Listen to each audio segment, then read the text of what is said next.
नहमदुहु व नसल्ली अला रसूलिल करीम अम्मा बाद फ़ाऊज़ु बिल्लाहि मिनश शैतानिर रजीम बिस्मिल्लाहिर रहमानिर रहीम। कश्ती से बुलंदी की तरफ परवाज़ करती हूँ, खुदा के नाम से तकरीर का आगाज़ करती हूँ। मोहतरम उस्ताज़ इकराम और मेरे मकतब साथियों, अस्सलाम वालेकुम। आज का मेरा मौज़ूए सुहन है करारदाद पाकिस्तान। आइए मेरे साथ 86 साल पीछे चलते हैं। 23 मार्च 1940 लाहौर का वसी मैदान, जहाँ 1 लाख मुसलमानों के दिल की आहों का समुंदर, जिनकी दिल की धड़कनें समुंदर की लहरों से ज्यादा ठाठ मार रही हैं, जहाँ कायदे आज़म मोहम्मद अली जिन्ना और इंडिया मुस्लिम लीग का जलसे की क़यादत कर रहे हैं। आज इकबाल के ख्वाब को हकीकत का रूप धारना है। मुसलमान अपने अलहदा वतन के लिए तैयार खड़े हैं। सर वकार, यहाँ ये बताना भी बहुत जरूरी है कि ये मुमलिकत किसी ने यूं ही तोहफे में प्लेट में सजाकर नहीं पेश कर दी, बल्कि इस मुमलिकत के पीछे मेरे मुल्क के रहनुमाओं की मुसलसल जद्दोजहद और खून की नदियां बही हैं।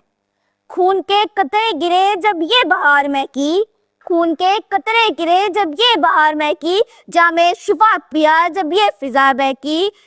फूल कांटों से लिपटे रहे चमन के लिए, फूल कांटों से लिपटे रहे चमन के लिए, क्या कुछ ना अदा किया इस वतन के लिए। मेरे वकार, जब हिंदुओं अंग्रेजों की तमाम तर साजिशों चिल्लाके मकारियों के बावजूद भी कायदे आज़म अल्लामा इकबाल के ख्वाब को उभार लाए और उसे हकीकत का रूप धार दिया, और फिर एक मुलज़्ज़म साजिश के तहत ठेकेदारों, सरमायाकारों, टैक्स चोरों ने इस मुल्क की जड़ों को खोखला करना शुरू कर दिया। और फिर नतीजा तो निकल आई था। हमारी तहजीब निकाली पर, हमारे लीडर नारा पर, हमारी मईशत कर्जों पर, हमारा पूरा सिस्टम करप्शन माफिया पर चलने लगा। इज्जत नफ्स किसी शख्स की महफूज रही, इज्जत नफ्स किसी शख्स की महफूज नहीं, अब तो अपने ही निगहबानों से डर लगने लगा है। डंके की चोट पे जालिम को बुरा कहती हूँ, डंके की चोट पे जालिम को बुरा कहती हूँ, मुझे सूली से नाजंदानों से डर लगता है। सिरल वकार, अगर आप सुन सकते हैं तो सुनिए और मुझे कह लेने दीजिए कि चंद रुपयों की बस अपने मुल्क के तौहीद को गिरवी रखने वाला, बल्कि मैं कहती हूँ 2 नंबरी बल्कि 10 नंबरी इस मुल्क ने हमसे गैरतमंद होने का हक छीन लिया है। इस गुलिस्तान को सजाने के लिए मेरे मुल्क के लाखों शहीदों ने लहू बहाया। क्या ये वही पाकिस्तान है? नहीं नहीं, हरगिज नहीं।